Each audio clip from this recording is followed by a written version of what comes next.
शनैरुपरमेत् बुद्ध्याधृतिगृहीतया आत्मसंस्थं मनः कृत्वा न किञ्चिदपि चिन्तयेत्.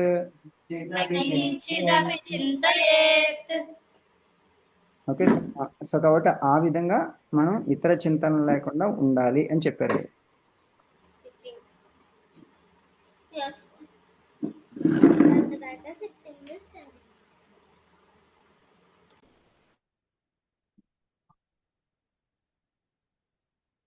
అంతకుముందు శ్లోకాల్లో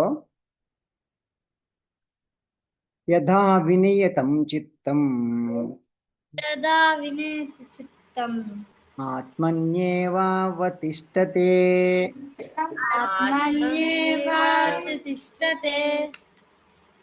నిస్పృహా సర్వకామేభ్యో యుక్త ఇత్యుచ్యతే తథా.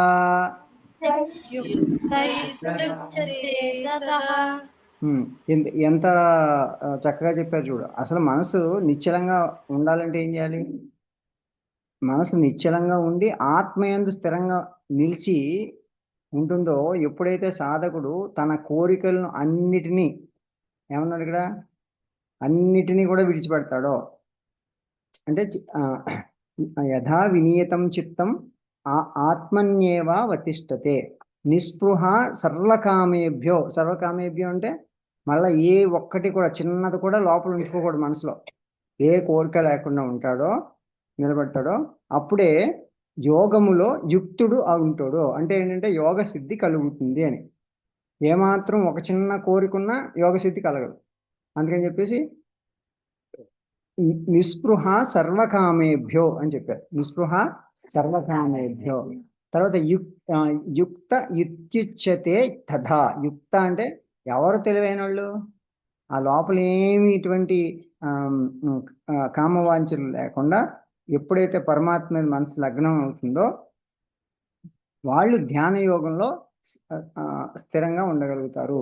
ఎవరైతే ధ్యాన యోగాన్ని అవలంబిస్తే అంటే ఏం జరుగుతుంది అనేది పరమాత్మ ఇక్కడ చెప్పారు.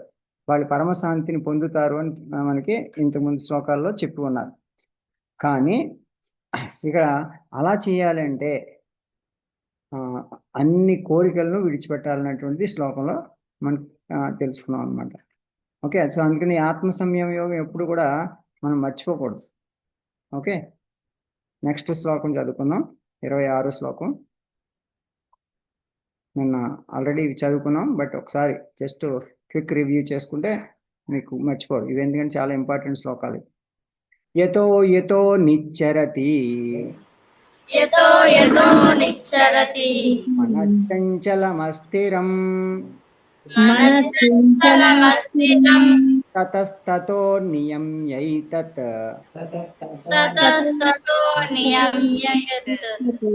ఆత్మన్యేవావసంనయేత్.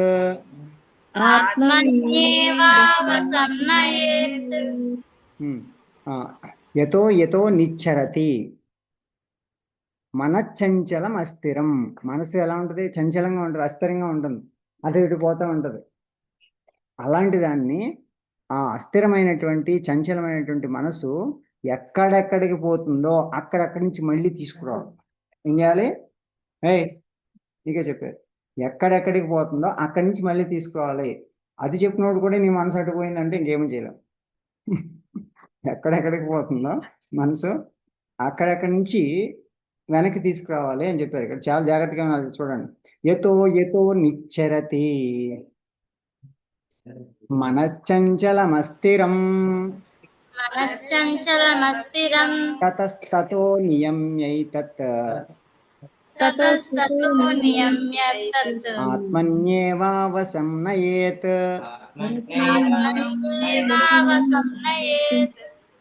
ఎక్కడెక్కడికైతే మనసు పోతుందో, ఎక్కడికో పోవచ్చు, నీకో చోట పోవచ్చు, ఇంకో చోట పోవచ్చు, మళ్ళీ కాసేపు అక్కడ ఉంటుంది, మళ్ళీ ఇంకో చోటకి పోతుంది, అలా అలా పోతూ ఉంటుంది. ఎక్కడెక్కడ పోయిందో మళ్ళీ అక్కడి నుంచి తీసుకురా అని చెప్పారు. తీసుకొచ్చి అలా అస్థిరమైనటువంటి చంచలమైనటువంటి మనసుని ఎక్కడెక్కడికి పోతుందో అక్కడక్కడి నుంచి మనసుని లాక్కుని వచ్చి, మనం ఎవరు లాక్కు రావాలి? మళ్ళీ ఇంకొక ఏనుగు వచ్చి ఏం లాగదు కదా. మనం ఏం గుర్రం వచ్చి మళ్ళీ లాక్కు రాదు కదా. మనమే లాక్కుని రావాలి దాన్ని. ఆ మనసును మనమే లాక్కొచ్చి వచ్చి ఆత్మ యొక్క ఆధీనంలో ఉంచుకోవాలి.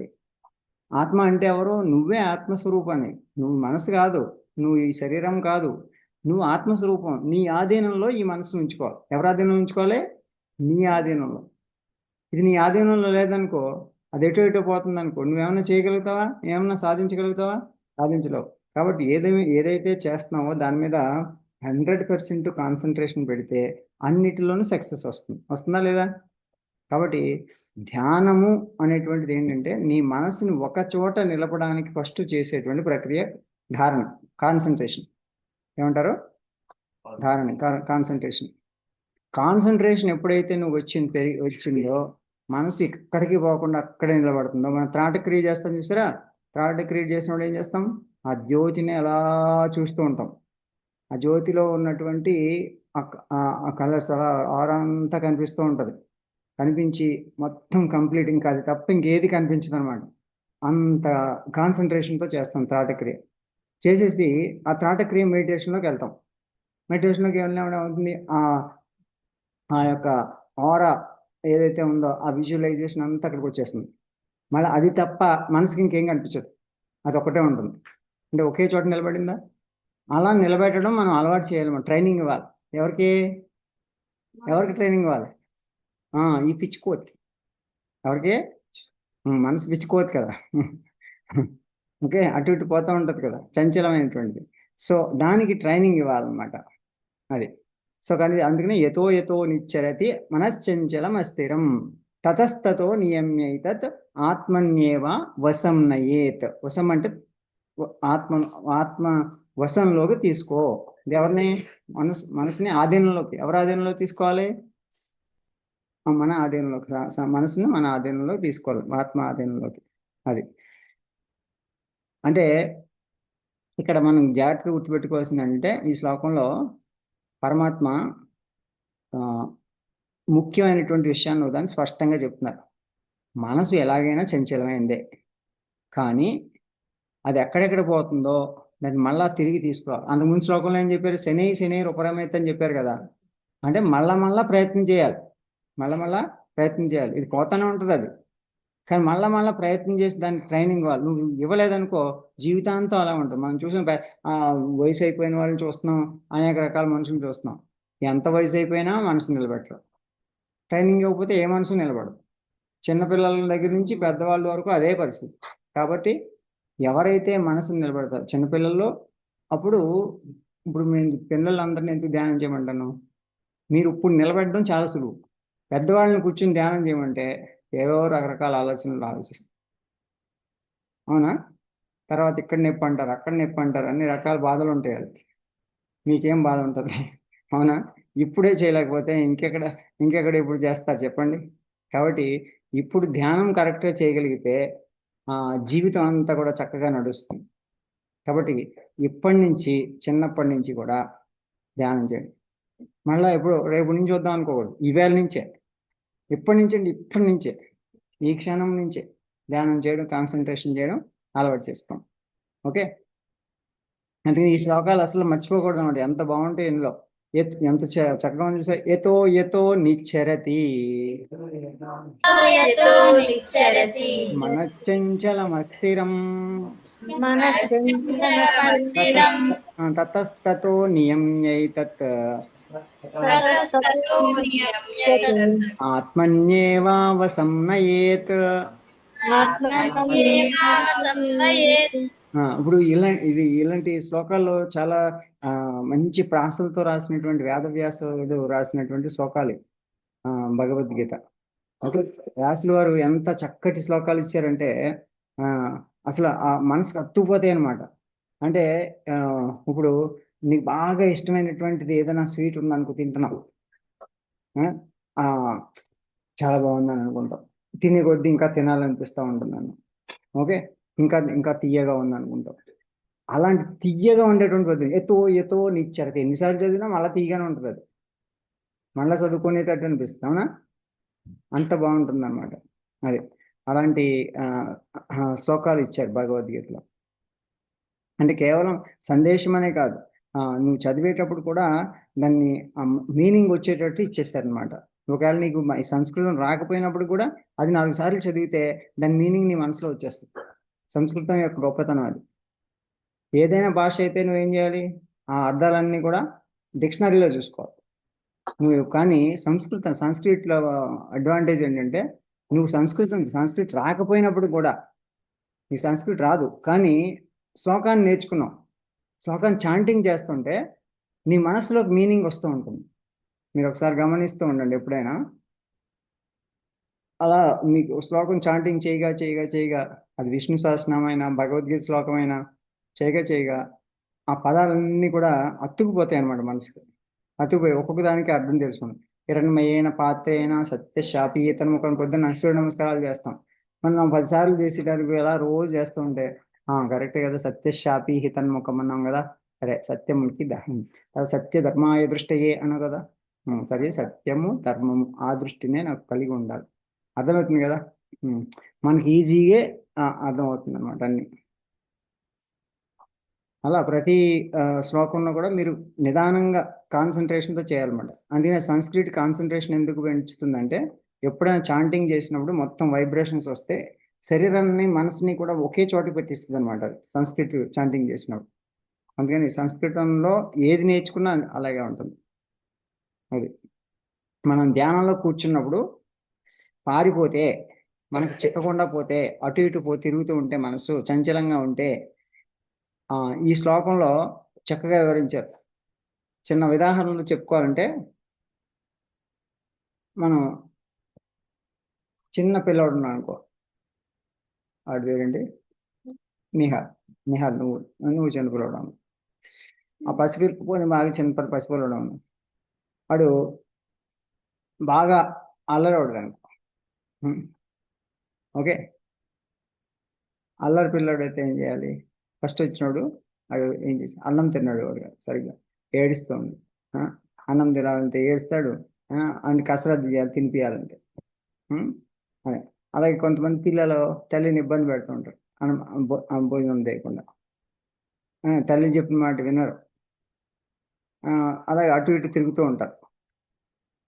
ఆ, అలాగే ఇటు పోతే ఆటిపోతూ ఉంటారు, అటుపోతే ఇటు పరిగెత్తూ ఉంటారు దొరకకుండా, భోజనం పెడదాం అనుకుంటే తల్లి చేతికి చిక్కకుండా, చిక్కినట్టే చిక్కి మనకి పారిపోతూ ఉంటారు.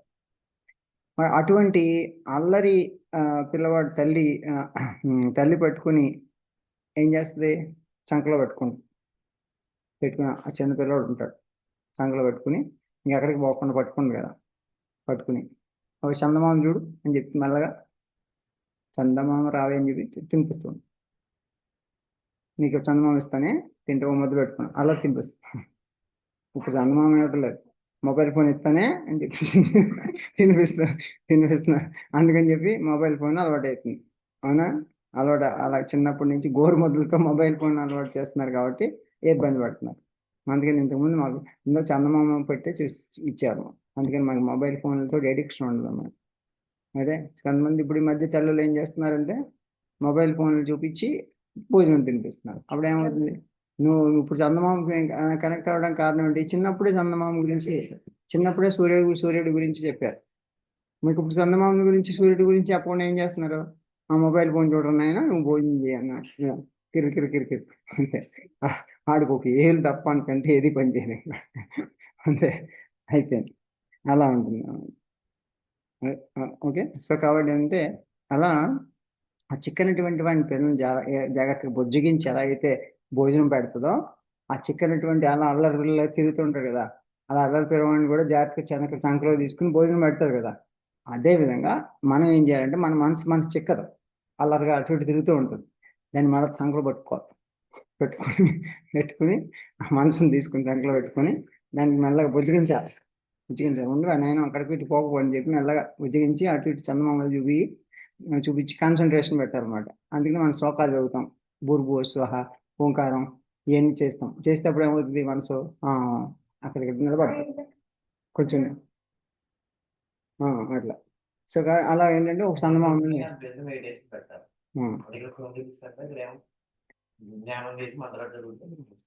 నేర్చుకోవాలి. అలా ఆ విధంగా ఏంటంటే ఈ మనసుని ఆ చందమామ ఎలా అయితే మనం చూపిస్తున్నామో అలాగా ఒక ఎర వేయాలన్నమాట. దేనికి? మనసుకి ఒక ఎర వేసి నీకు కొంచెం ఏదో ఒకటి ఎర వేయాలి. ఎరేసి అక్కడ కూర్చోబెట్టాలి. అట్లా అలా బుజ్జగించి జాగ్రత్తగా అన్నం తినిపించినట్టుగా దీన్ని కూడా ఆ విషయ వాంఛలోకి వెళ్లకుండా, కోరికల వెంట పరిగెత్తకుండా ఆ మనసుని మంచి మాటలతో జాగ్రత్తగా బుజ్జగించి ఆత్మయందు నిలపాలి అని చెప్పారన్నమాట. ఈ శ్లోకం యొక్క అర్థం అది. ఓకేనా?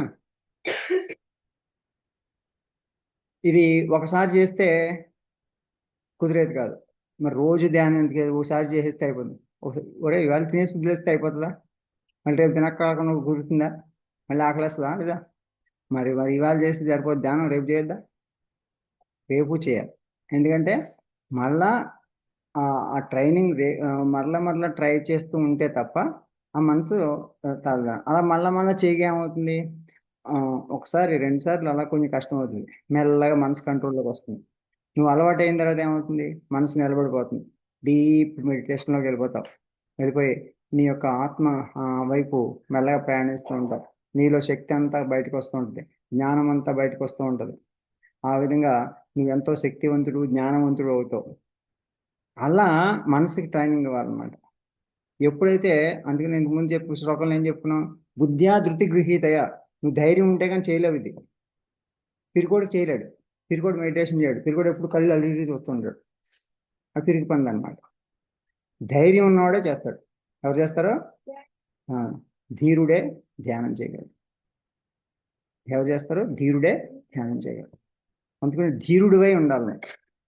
ఎందుకు ధీరుడివై ఉండాలంటే వాడి మనసు విచ్చలవిడిగా పోతుంది. అలాంటి దాన్ని కంట్రోల్ చేయాలంటే ఇది ఒక యుద్ధం లాంటిది అనమాట. నువ్వు ధీరుడు కాకపోతే యుద్ధం చేయగలవా? చేయలేవు. అందుకని అలా అజ్ఞాని అయినటువంటి వాడు ఆ మనసు ఎటుపోతే అలా పరిగెడుతుంటాడు. అజ్ఞాని ఎవరో అర్థమైందా? అజ్ఞానిలా ఉండకూడదు. అజ్ఞాని అయినటువంటి వాడు మనసును ఎటుపోతే అడిపోతూ ఉంటాడు. తనలో ఉన్నటువంటి విచక్షణ బుద్ధిని ఉపయోగించడం. ఇది మంచిదా కాదా చెడా అని ఆలోచించడు. రకరకాల పిచ్చి పనులన్నీ చేస్తూ ఉంటాడు. అనవసరమైన విషయాల మీదకి మనసు లగ్నం చేస్తాడు. అంతేనే కదా జరుగుతుందా లేదా? గమనించుకోండి, చాలా విషయాలు చెప్పి ఇక్కడ. అప్పుడు కొన్ని విషయాల మీదకి మీదనే మనసు లగ్నం అవుతుంది. వాటి నుండి మనసు మళ్లించడం తేలిక. అందుకనే అలా పోయేటువంటి మనసుని ఒక్కొక్క సారి తీసుకొచ్చి ఒక్కో దాని మీద నిలబెట్టాలి. అలా మెల్లమెల్లగా అలవాటు చేయాలన్నమాట.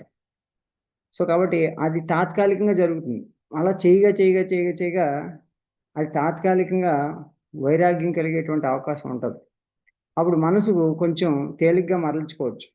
వివేకవంతుడు ఎప్పుడు కూడా మనసును ఆత్మయందు లగ్నం చేసి అమితమైనటువంటి ఆనందాన్ని, శాంతిని పొందవచ్చు అని చెప్పారు ఈ శ్లోకంలో. ఓకే, అందుకనే ఆత్మన్యేవ వశం నయేత్. ఆత్మన్యేవ వశం నయేత్ అంటే ఆత్మవశంలో ఉంచుకో, మనసుని ఆత్మవశంలో ఉంచుకో అని చెప్పారు.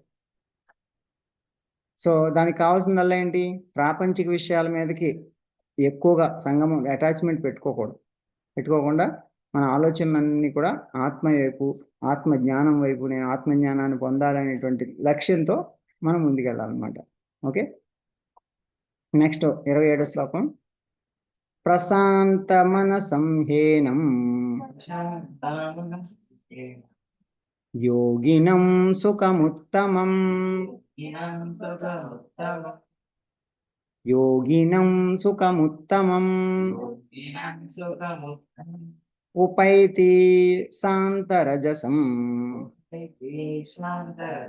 బ్రహ్మభూయామకల్మషం.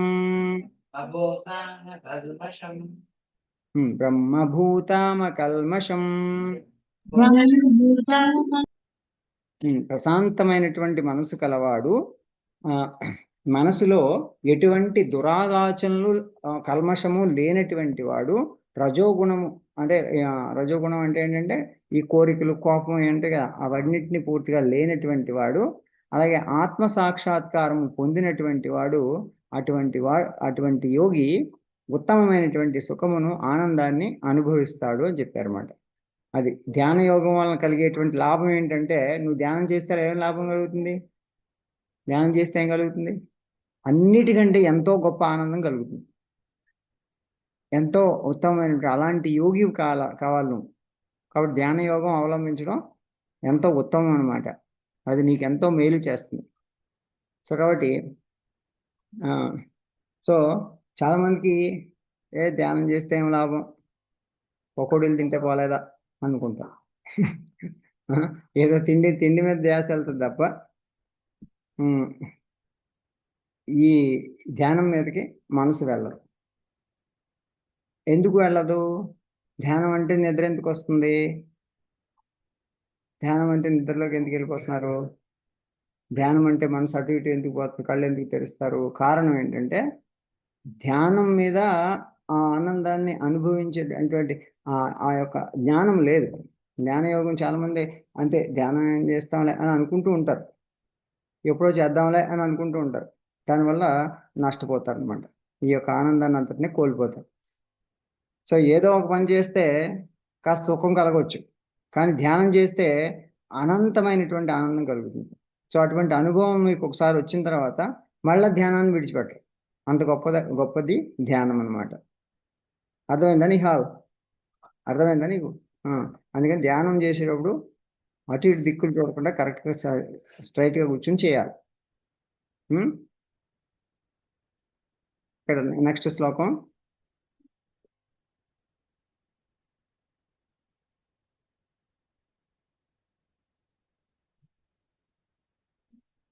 ఇక్కడ ఈ శ్లోకంలో ఏం చెప్పారంటే బ్రహ్మభూతం కల్మష అంటే ఇప్పుడు బ్రహ్మభూతం అంటే ఏంటంటే తానే బ్రహ్మస్వరూపము అనేటువంటి భావన పొందుతాడు.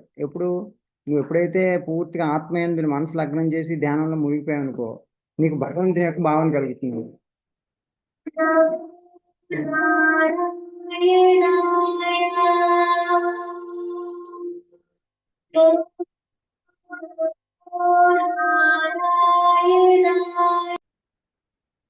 సో ఎటువంటి ఒక కల్మషం లేకుండా తొలగించినట్టయితే విగత కల్మష అని చెప్పారు కదా, ఆ విధంగా మరల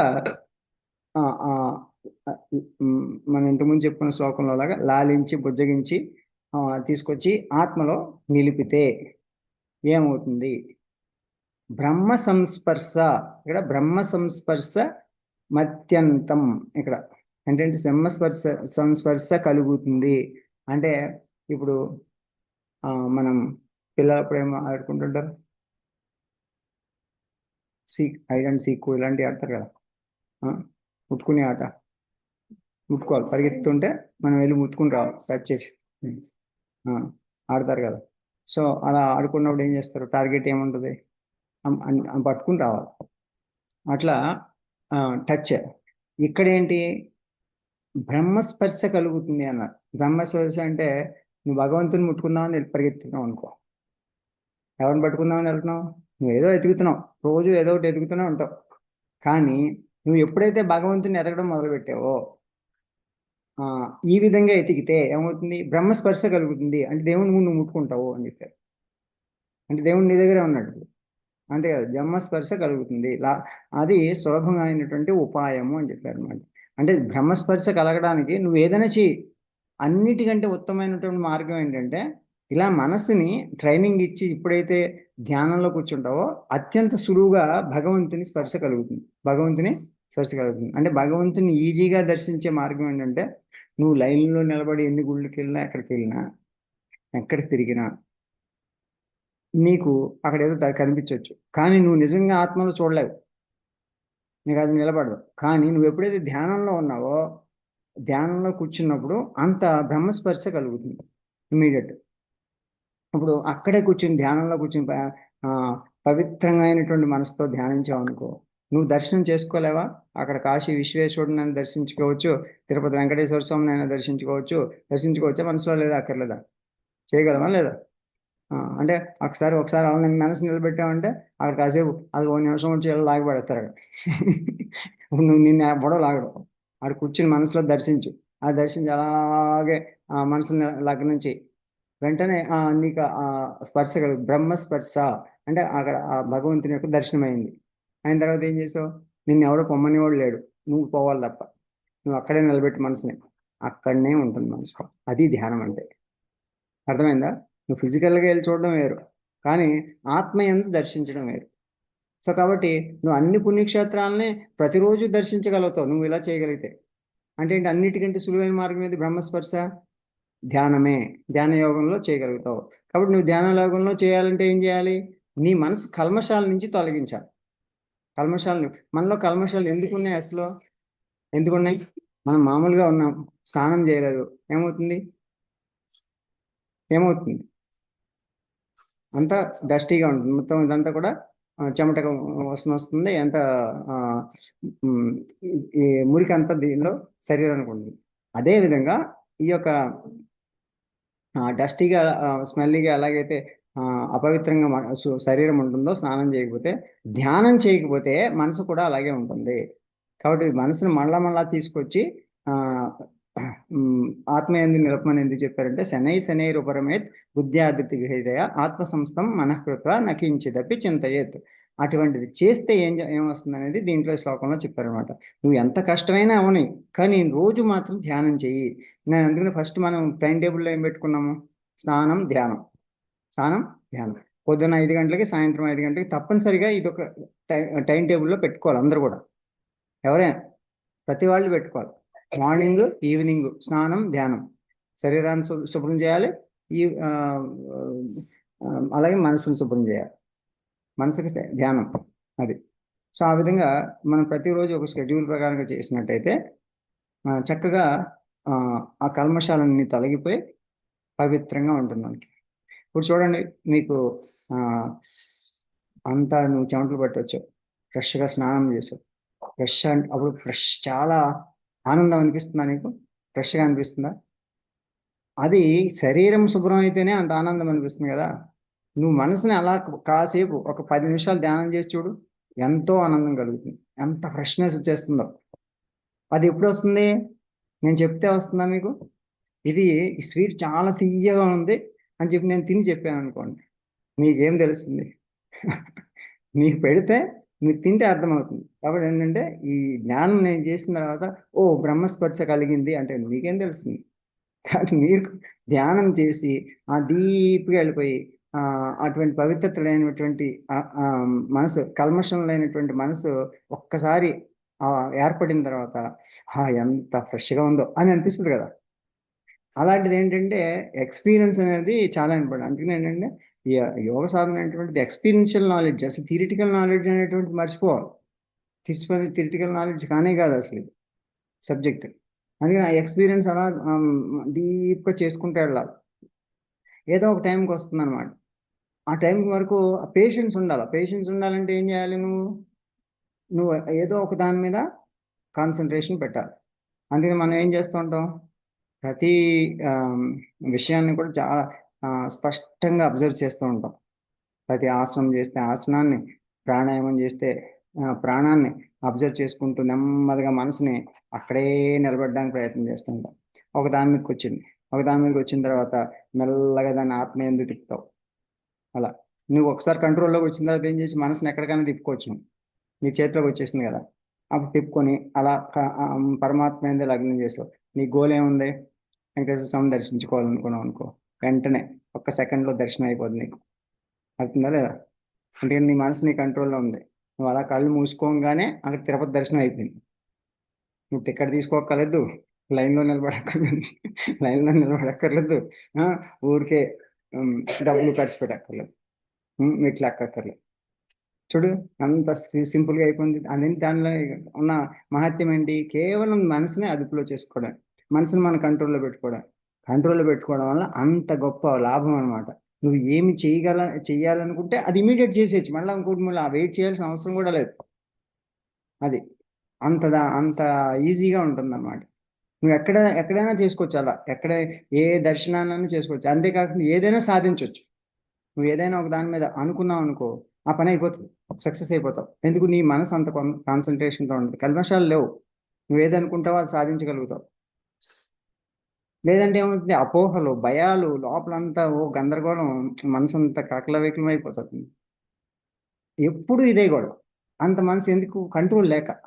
సో దాన్ని కంట్రోల్లో తీసుకొచ్చి పెట్టమని చెప్పి శ్రీకృష్ణ పరమాత్మ ఏం చెప్పారు? అకల్మషం. అంటే కల్మష రహితం అయిపోవాలన్నమాట. అకల్మషం అంటే మనసులో ఉన్నటువంటి ఎటువంటి దుర్గుణాలను కూడా, కోరికలను కూడా, ఆ, పాపపు ఆలోచనలను కూడా పూర్తిగా విడిచిపెట్టారు. విడిచిపెట్టేయడం కాదు, యాక్చువల్ విడిచిపెట్టేస్తే సరిపోదు. ఇక్కడ మనసుది ఏంటంటే, ఇప్పుడు మనం ఇవాళ స్నానం చేసేసాము, మళ్ళీ రేపు చేయక్కర్లేకుండా ఉంటుందా? రేపు చేయకపోతే ఏమవుతుంది? సాయంత్రం చేయకపోతే ఏమవుతుంది? మళ్ళా అగైన్ ప్రాబ్లం. మళ్ళీ అగైన్ నీకు అంత ఫ్రెష్నెస్ రాదు. అంటే ఇంకా ఇప్పుడు సాయంత్రం స్నానం చేసావు, ధ్యానం చేసావు, నైట్ నిద్రపోయావు, మళ్ళీ మార్నింగ్ స్నానం చేయక్కర్లేదు, నేను రాత్రి స్నానం చేశాను అనుకుంటే అయిపోతుందా? అయిపోతుంది. స్నానం చేస్తే మీకు మళ్ళీ శరీరం శుభ్రం అవుతుంది, ఫ్రెష్నెస్ వస్తుంది, again you start the day. అంటే క్లీనింగ్ యాక్టివిటీస్ అన్ని చేస్తున్నావు కదా, ఆ క్లీనింగ్ యాక్టివిటీస్ ఏవైతే ఉన్నాయో వాటిని క్రియలు అని చెప్పారు మనకి. క్రియలు అంటే ఈ శారీరకమైనటువంటి వాటిని అన్నింటినీ చేయడం కోసం, అంటే శరీరం బయట లోపల కూడా క్లీన్ చేయడానికి మనకి మంచి టెక్నిక్స్ ఇచ్చాయి. బయట ఏముంది, మనకి మామూలుగా నీళ్లతో స్నానం చేసి చేయొచ్చు. ఇప్పుడు బయట అంతా ఓ శుభ్రం చేసేస్తూ ఉంటారు, అది ఇది రాసిస్తూ ఉంటారు, కానీ లోపల ఏమీ క్లీన్ చేయరు. ఏమవుతుంది? లోపలంతా కంపుకొడుతుంది, ప్యాడ్లో సెంట్ వేసినట్టు ఉంటుంది. అదే ప్యాడ్లో సెంట్ వేస్తే ఏమవుతుంది అంటే లోపల అంతా కంపు కొడుతూ ఉంటుంది, ఈ బయట అంతా రాసిస్తూ ఉంటారు అన్ని రకరకాల డియోడ్రెంట్లు కొట్టి, అది కొట్టి, ఇది కొట్టి. ఏం ఏం ఉపయోగం? అన్ని డబ్బులు ఖర్చు పెట్టాల్సిన అవసరం ఉంది. లోపల క్రియలు చేయండి, శుభ్రంగా మంచినీళ్ళు తాగండి, లోపల పొట్టలో ఉన్నది కంపు అంతా బయటికి తీయండి, క్లీన్గా ఉంటుంది. మన చెమట కూడా వాసన రాదు. అసలు నీకు డియోడ్రెంట్లతో పనే లేదు, ఏది అసలు ఒక సింగిల్ నయా పైసా ఖర్చు లేదు. నువ్వు చేయాల్సింది మంచినీళ్ళు తాగడం, లోపల లోపలన్నీ శుభ్రం చేయడం. అది కాబట్టి మనసులో ఉన్నటువంటి దుర్గుణాలు పోవాలంటే నిరంతరం నువ్వు చేయాల్సినటువంటి, కనీసం నువ్వు ఎక్కడికైనా ఇది కొనుక్కునేది కాదు, ఇది డబ్బులతో కొనేది కాదు, ఏ ఖర్చు అవ్వదు. నువ్వు చేయాల్సిందల్లా కొంచెం టైం పెట్టి ప్రశాంతంగా ధ్యానం చేయడం. ఇంత చక్కటి క్రియ ఇచ్చారు. సో ఇచ్చినప్పుడు ఏం చేయాలి? దాన్ని చేయాలన్నమాట. మనకి నెక్స్ట్ పతంజలి యోగ సూత్రాల్లో వస్తుందన్నమాట క్రియాయోగం గురించి. ఆ క్రియాయోగం గురించి చెప్పినప్పుడు ఈ ఆత్మ సంయమ యోగంలో ఎలాగైతే చెప్పారో, నా క్రియాయోగంలో కూడా అదే విధంగా పతంజలి మహర్షి చెప్తారు. ఓకే, సో అందులో మనం దాని గురించి క్లియర్గా చెప్పుకున్నాం. అయితే తపస్వాధ్యాయ ఈశ్వర ప్రణిధానాన్ని, తపస్వాధ్యాయ ఈశ్వర ప్రణిధానాన్ని క్రియాయోగ అని చెప్పి అది సూత్రం అనమాట. ఇది తపస్వాధ్యాయ ఈశ్వర ప్రణిధానాన్ని క్రియాయోగ అంటే. సో క్రియాయోగం అంటే నువ్వు నిరంతరం కూడా ఎండ్యూరెన్స్, తపస్సు అంటే ఎండ్యూరెన్స్, తపస్సు నిరంతరం కూడా ఒకే దాని భగవంతుని కోసం తప్పిస్తూ ఉండడం. తపస్వాధ్యాయ నిరంతరం కూడా సెల్ఫ్ ఇంట్రోస్పెక్షన్లో ఉండాలి, సెల్ఫ్ ఎంక్వైరీలో ఉండాలి. ఈశ్వర ప్రణిధానాన్ని, ఈశ్వర అంటే పరమాత్మకి అర్పణ చేసేసారు, సరెండర్ అయిపోవాలన్నమాట. అంత డివోషన్తో ఉండాలి. అప్పుడు ఏమవుతుంది? క్రియాయోగ. అప్పుడు నువ్వు ధ్యానంలోకి వెళ్ళిపోయినట్టే. అది సత్వరంగా జరిగేటువంటి మాట. అందుకని ఆ క్రియాయోగాన్ని కొంతమంది యోగులు ఎంతో తీవ్రమైనటువంటి సాధన చేసి, అవతార్ బాబాజీ కానీ, తర్వాత పరమహంస యోగానంద కానీ, వారు ఎంతో వివరంగా ఆ క్రియాయోగాన్ని ప్రచారం చేశారన్నమాట. తద్వారా ఎంతోమంది మోక్షాన్ని పొందగలిగారు, ఆత్మజ్ఞానాన్ని పొందగలిగారు అట్లా. సో కాబట్టి ఆత్మసాక్షాత్కారం పొందడానికి ఆ బ్రహ్మ దర్శనం కావడానికి ఈ యొక్క సత్వగుణం అలవాటు చేసుకోవడము, అది పవిత్రత అనేటువంటిది అలవాటు చేసుకోవడం అత్యంత ముఖ్యమైనటువంటి పాత్ర అన్నమాట. అంటే ప్రశాంత చిత్తంతో ఉండడం అలవాటు చేసుకోవాలి ఫస్ట్. ఏటికి టెన్షన్ పడకూడదు. ఏదైనా అవునవును, ఏమైపోతుంది మహా అయితే, ఎలాగ ఈ పోయేటువంటి శరీరం గురించి దానికి టెన్షన్ పడాల్సిన అవసరం లేదు. పోయేది ఎలాగపోదు, ఆత్మ ఎలాగపోదు, మనం ఆత్మస్వరూపులం, ఆత్మ ఎలాగపోదు, దాని గురించి ఏం టెన్షన్ పడాల్సిన అవసరం లేదు. మరి దేని గురించి టెన్షన్ పడేది? మరి ఒకసారి ఆలోచించండి. అందుకని ఏటి గురించి టెన్షన్ పడకుండా ఇది ఎప్పుడు కూడా నిరంతరం కూడా ఆ లక్ష్యాన్ని మర్చిపోకూడదు.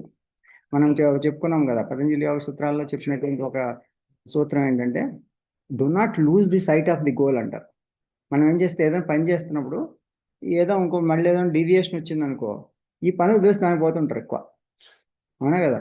సడన్ గా అంటే ఏదైనా నువ్వు ఏదో వర్క్ చేసుకుంటున్నావు, వర్క్ చేసుకున్నప్పుడు ఏదో పక్కన ఏదో వేరే మాట వచ్చింది, డీవియేట్ అయిపోయి వెంటనే దానికి వెళ్ళిపోతుంది. అలా డీవియేట్ అవ్వాల్సిన అవసరం వచ్చింది, లేదంటే వేరే ఆలోచన వస్తుంది, ఏదో ఎమోషనల్గా ఇది అవుతావు, అక్కడికి పోతుంది. అలా ఎందుకు పోతుంది? Week mind. అలా ఉండొద్దు, అలా ఉండదు. దాన్ని శిక్షణ ఇవ్వాలి, సత్వగుణాన్ని తీసుకొచ్చుకోవాలి, ఈ యొక్క నిర్మలత్వాన్ని తీసుకొచ్చుకోవాలి. ఆత్మ సాక్షాత్కారం కోసం ఆ గోల్ మీదే మనకి దృష్టి ఉండాలన్నమాట. ఆత్మను అంటే బ్రహ్మను దర్శించాలంటే సత్వగుణం కావాలి, ప్రశాంత చిత్తం కావాలి. మనకు కావాల్సింది అదే. ఏం కావాలి? ప్రశాంత చిత్తం కావాలి, సత్వగుణం కావాలి. ఈ రెండు ఉంటే నువ్వు బ్రహ్మను దర్శించవచ్చు. మరి ఉన్నాయా? ప్రశాంత చిత్తం ఉందా? కాసేపు కూడా ప్రశాంతంగా ఉండవే, అటు ఇటు తిరుగుతూ ఉంటావే, మరి ఇంకా ఎక్కడ ఎక్కడ కలుగుతుంది? కలగదు కదా. అందుకని ధ్యాన యోగంలో కూర్చుని మనసును ఆత్మలో నిలపాలి అని చెప్పారు. సో ఈ ప్రయత్నం ఏదో ఒక రోజు చేసేసి ఈవేళ చాలా బాగుంది అని చెప్పేసి వదిలేస్తే అవుతుందా? ఒక సంవత్సరం పాటు చేయి, 2 సంవత్సరాలు చేయి, నిరంతరం చేయి, ఆత్మజ్ఞానాన్ని పొందిన తర్వాత ఏం చేయాలి? టీచ్ యువర్ సెల్ఫ్, టీచ్ ఎవరి one the real nature of the self, see how it wakes up అన్నారు స్వామి వివేకానంద. మనం చేయాల్సిన పని అదే, ఆయన కూడా చేసింది అదే.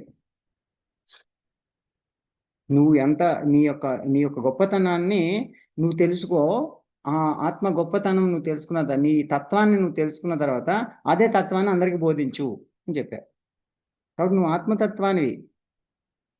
సో అటువంటి ఆత్మతత్వాన్ని నువ్వు తెలుసుకో ఫస్ట్, తెలుసుకుని అందరికీ బోధించు. టీచ్ యువర్ సెల్ఫ్, నువ్వు టీచ్ యువర్ సెల్ఫ్ ఫస్ట్ అని చెప్పారనమాట. సో అంతేగాని మనం సరైనటువంటి మార్గంలో లేకుండా, సాధన చేయకుండా మనం ఇంకొకరు టీచ్ చేయలేము. అందుకని teach your self and teach the every one the real nature of the self అని చెప్పారు. మనం టీచ్ చేయాల్సింది అదే, ఇంక వేరేది ఏం లేదు. Simple, very simple task. ఆత్మస్వరూపుడైనటువంటి పరబ్రహ్మ, పరమాత్మ, ఇవన్నీ కూడా ఒకే అర్థం వస్తాయి. సాధన చేసేవంటి వారికి ఇది సులభంగా దొరుకుతుంది. సాధన చేయకపోతే అది దొరకదు. టీచ్ వివేకానంద చెప్పారు కదా అని చెప్పేసి మనం ఓకే థీరీ చదివేసుకున్నాం, కొటేషన్ చదివాం, బాగుంది, చాలా ఇన్స్పిరేషన్ వచ్చేసింది, వెళ్ళి టీచ్ చేసేయగలుగుతావా? చేయలేము కదా. మనం సాధన చేయాలన్నమాట. సో సాధన చేసి ఆ నిజమైనటువంటి జ్ఞానాన్ని పొంది ఆ స్థితిలో నిలబడి you should become master. Mastery over mind అంటే మనం ఈ సాధన ద్వారా ఆ మాస్టరీ ఓవర్ మైండ్ తీసుకొచ్చుకుని then you can teach others. Okay. ఇక్కడ బ్రహ్మ అంటే ఎక్కడో 4 తలకాయలు ఉంటాయి, 4 తలలు ఉంటాయి, అలాంటివి కాదు. ఆత్మస్వరూపుడైనటువంటి పరబ్రహ్మ అని అర్థం అనమాట. ఇక్కడ అర్థమైందా? ఆత్మ పరమాత్మ అని అర్థం. సో సాధన చేసిన వాటికి ఇది చాలా సులభంగా దొరుకుతుంది, అనాయాసంగా, ఎటువంటి ఖర్చు లేకుండా, ఏ ఎవరి కాళ్ళు పట్టుకోకర్ లేకుండా, ఎవరికి ఏ పూజలు చేయక్కర్ లేకుండా ధ్యానంలో నీకు మనసు దొరుకుతుంది రా నాయన, సులువుగా దొరికేటువంటి మార్గం ఇది అని చెప్పారు. కేవలం చిత్తంలోనే నువ్వు దర్శించవచ్చు బ్రహ్మ సంస్పర్శ అని చెప్పారు. జన్మ సంస్పర్శ కలిగింది అనే దానికి తార్కాణం మనకు అనంతమైనటువంటి ఆనందం, శాంతి లభిస్తుంది. అదే నీకు గుర్తు అనమాట. సో అప్పటి వరకు నువ్వు అలా సాధన చేస్తూనే ఉండు, ఆత్మజ్ఞానాన్ని పొందు. ఆత్మజ్ఞానాన్ని పొందిన తర్వాత టీచ్ ఎవరివన్. అది సర్వభూతస్తమాత్మానం సర్వభూతాని చాత్మని ఈక్షతే యోగయుక్తాత్మా ఈక్షతే యోగయుక్తాత్మా సమదర్శనః. సర్వత్రా సమదర్శనః. ఎటువంటి సాధన చేసి పరమ సుఖమును పొందినటువంటి ఆ, అంటే పరమ సుఖాన్ని పొందుతాడో అటువంటి సాధన చేసినటువంటి యోగి ఆ, ఈ అనంతమైనటువంటి విషయంలో ఉండేటువంటి చరాచర జీవరాశుల యందు సమదృష్టి కలిగి ఉంటాడు అని చెప్పారు. ఈ ప్రపంచంలో మనకి ఏం చెప్పారు? 84 లక్షల జీవరాశులు ఉన్నాయండి. అన్ని రకాల జీవరాశులు ఉంటే సమస్త జీవరాశుల్లో ఈ 84 లక్షల్లో కూడా ఈ ఉత్తమమైనటువంటి జీవిగా మనిషి కన్సిడర్ చేయబడతాడు. మరి అటువంటి జన్మ మనం తీసుకున్నాం. మళ్ళా ఈ 84 లక్షల రకాల జీవరాశుల్లో ఏ జీవరాశిగా మళ్ళా నువ్వు పుడతావో తెలియదు ఈ శరీరం పోతే. కాబట్టి ఇప్పుడు వచ్చినటువంటి అవకాశాన్ని ఏం చేయాలి? ఈ సమస్త ప్రపంచంలో ఉన్నటువంటి జీవులందరికీ కూడా ఉత్తముడు కాబట్టి అన్ని జీవరాశుల్లోనూ కూడా సమదర్శన, సర్వత్రా సమదర్శన, అన్నిటినీ సమానంగా అన్నిటిలోనూ కూడా భగవంతుణ్ణి చూడడం అలవాటు చేసుకోవాలన్నమాట. అది ఇది ఎంత బాగుందో చూడండి. సర్వభూత స్థమాత్మానం సర్వభూతాని చాత్మని సర్వభూతాని చాత్మని ఈక్షతే యోగయుక్తాత్మా ఈక్షతే యోగయుక్తాత్మా సర్వత్రా సమదర్శనః. సర్వత్రా సమదర్శనః. అది సో కాబట్టి సర్వత్రా సమదర్శనః మనం అలా అలవాటు చేసుకున్నాం ప్రతి చోట్ల కూడా. అంటే యాక్చువల్గా మనం మానవత అని మనం పెట్టుకున్నాం కదా. ఈ మానవత అనేది ఎక్కడి నుంచి అంటే ఈ శ్లోకం నుంచి పెట్టానమాట. అది కాబట్టి అంటే అన్ని జీవరాశులందు సమదర్శన కలిగి ఉండాలి, సమదృష్టిని కలిగి ఉండాలి. అంటే అందరిని కూడా భగవంతుని చూడడం అలవాటు చేసుకోవాలన్నమాట. ఓకే. ఎందుకంటే మనం బయట ప్రపంచంలో తిరుగుతూ ఉంటాం కదా, అనేక జీవరాశులను చూస్తూ ఉంటాం కదా, అనేక రకాల మనుషులను చూస్తూ ఉంటాం కదా. సో అందరిలోనూ కూడా పరమాత్మను చూడడం అలవాటు చేసుకోవాలి. ఓం తత్సదితి శ్రీమద్భగవద్గీతాసు ఉపనిషత్సు బ్రహ్మ విద్యాయాం యోగశాస్త్రే శ్రీకృష్ణార్జున సంవాదే ఆత్మసంయమయోగో నామ అధఃషష్ఠోऽధ్యాయः. త్వమేవ మాతా చ పితా త్వమేవ బంధూ చ సఖా త్వమేవ విద్యాం ద్రవిణం త్వమేవ సర్వం మమ దేవదేవ సర్వం మమ దేవదేవ. సర్వము కూడా పరమాత్మ స్వరూపంగా భావించి ఒక 2 నిమిషాలు ధ్యానంలో కూర్చోండి.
ఓం.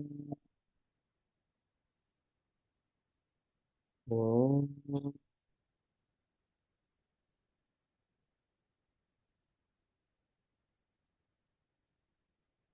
వసుదేవసుతం దేవం కంసచానూరమర్దనం దేవకీ పరమానందం కృష్ణం వందే జగద్గురుం వందే కృష్ణం వందే జగద్గురు. ఓం శాంతి శాంతి శాంతి లోకా సమస్తా సుఖినో భవంతు సర్వే జనా సుఖినో భవంతు కాయేన వాచా మనసేంద్రియర్వా బుద్ధ్యాత్మా భక్త్యా స్వభావాత్ కరోమి యద్యత్ సకలం పరస్మై నారాయణాయ సమర్పయామి ఓం తత్సత్ సర్వం శ్రీకృష్ణార్పణమస్తు ఈశ్వర ప్రణామ